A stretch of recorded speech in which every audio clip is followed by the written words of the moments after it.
মঞ্চে রিমঝিম এবং রিমঝিমের জন্য একবার জোরে হাততালি দিয়ে আশীর্বাদ করুন। একবার জোরে হাততালি হয়ে যাক রিমঝিমের জন্য। অসংখ্য ধন্যবাদ। বাংলা হিন্দি প্রতিটি গান এক এক করে আপনাদেরকে শোনাবেন রিমঝিম। তো আশা রাখবো যে সমস্ত আমাদের মায়েরা, বোনেরা এবং বন্ধুরা, ছোট ভাই বোনেরা যারা সঙ্গীতে আনন্দ নেওয়ার জন্য এখানে উপস্থিত রয়েছেন, সবাই সঙ্গীতের মাধ্যমে আনন্দ উপভোগ করুন।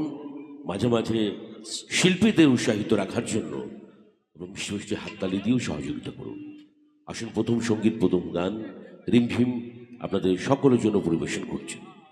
আরেকবার আমাদের সঙ্গীত প্রেমিককে বলবো, মায়ের মন্দিরের মেন গেট যে রয়েছে সেই জায়গাটুকু দূরত্ব রাখবেন, খালি রাখবেন। যারা প্রতিমা দর্শন করতে